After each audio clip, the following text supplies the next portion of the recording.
Selama masa pandemi COVID-19, kegiatan belajar mengajar harus tetap berjalan. Untuk mengetahui dan memonitor kompetensi siswa, guru perlu melakukan asesmen diagnosis. Asesmen ini dilakukan secara berkala di setiap awal pembelajaran. Hasil diagnosis asesmen ini menjadi acuan bagi guru dalam menetapkan materi pembelajaran berdasarkan kompetensi rata-rata kelas. Ibu Ani adalah guru kelas 5. Menjelang tahun ajaran baru, Ibu Ani menyiapkan materi asesmen diagnosis untuk seluruh siswa di kelasnya. Ada beberapa prinsip pelaksanaan asesmen diagnosis dan pembelajaran adaptif yang perlu diperhatikan. Pertama, identifikasi materi asesmen yang bersifat esensial atau merupakan prasyarat topik lainnya. Kemudian guru menyusun 10 soal untuk asesmen diagnosis sederhana yang terdiri dari 2 soal sesuai kelasnya dengan topik semester 1, 6 soal dengan topik 1 kelas di bawah untuk semester 1 dan 2, dan 2 soal dengan topik 2 kelas di bawah untuk semester 2. Kedua, berikan soal asesmen untuk semua siswa baik secara tatap muka ataupun pembelajaran jarak jauh dan lakukan diagnosis hasil asesmen. Ketiga, berdasarkan hasil diagnosis asesmen, bagi siswa menjadi 3 kelompok berdasarkan kompetensi rata-rata.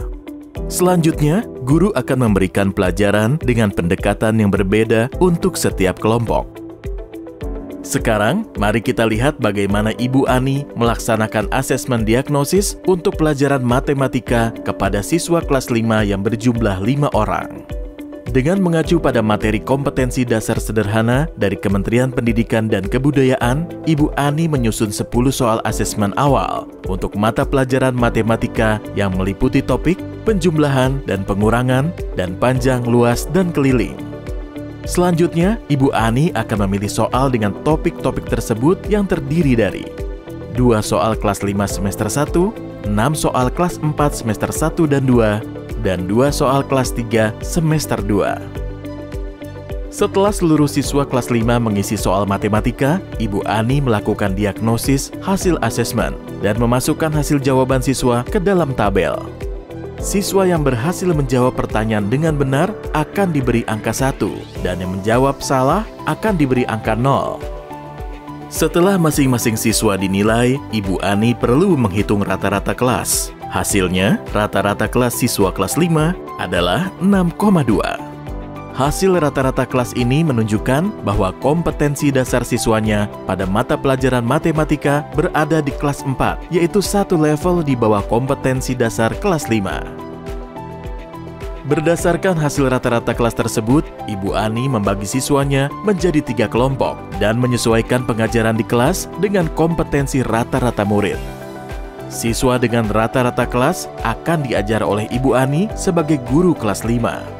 Siswa yang berada 1 semester di bawah rata-rata akan mendapatkan pelajaran tambahan dari Ibu Ani.